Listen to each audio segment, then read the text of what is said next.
While you're listening to this, I want you to imagine that I'm your child. This is the reason that I'm doing this.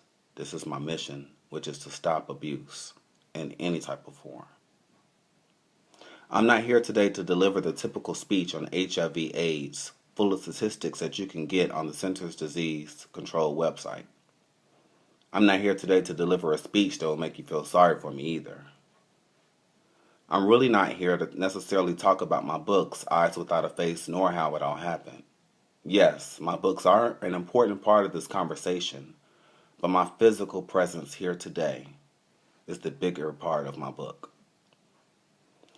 I'm here today for that little boy at your church that you whisper about and say he's a fag. I'm here today for that young man in your family that everyone knows is being abused, but no one steps up to help. I'm here today for your child's classmate that has been kicked out of his home because he is gay. I'm here today for all the children who need and want love from their families, but have been abused and mishandled because they are gay. I'm here today to help you take a real look at this epidemic of hurt, how it has impacted our families, and to call you to attention. I need your action. This is why I'm here. When you read Eyes Without a Face or How It All Happened, you will read about me, my family, some traumatic events in my life, some poor choices that I've made, and my struggle to survive and live with those choices. I realize that not everyone has to do what I did, but no one really talks about peeling the onion back to get to the heart of the problem so that we can have healthier families and children. You see, people who are broken and hurting conceive children daily. There is no handbook for being a good parent, good sibling, good cousin, good friend, co-worker, or a good neighbor. You're probably thinking, well, we have the Bible. Yes, we do. But real talk, we're not honoring God's words to the fullest. We do what we want to do when it's convenient, but that's a whole nother speech. My mother was a broken person when she had me. She was a hurting person. Have you heard the saying that hurting people hurt people who are hurting themselves? I was born into a terrible cycle. My mother's hurt wasn't bad enough, but it was only exacerbated by the fact that she had a gay son. Me.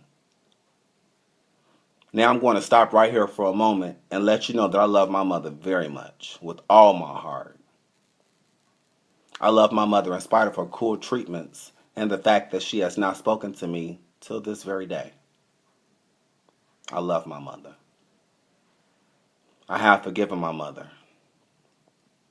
My forgiveness of her allows me to come to you today and to beg for you to pay attention and share my stories in hopes that you can see our actions and behaviors can have traumatic damage for generations to come. People don't know what they don't know. She didn't have coping skills and she could not pass them on to her children. My mother beat me. My mother put me out of her home. My mother allowed her boyfriend to exploit me sexually and then blame me. My mother could not love me. She could not accept me. My mother's actions and treatment of me made my brother feel like it was okay to do the same thing. He beat me. Here begins the cycle of Sam, then Robert, looking for love in all the wrong places, having inherited the broken heart and broken spirit that my mother had. I became promiscuous. I sold my body. I sought out relationships that gave me a feeling of security that I could not find within my own family to my detriment. I was a very poor judge of character. I had a very poor image of myself and my value. This led to my disastrous marriage. All those details are in the book. Please read it. What I'm asking you today is to examine your own behavior as a parent, an uncle, aunt, cousin,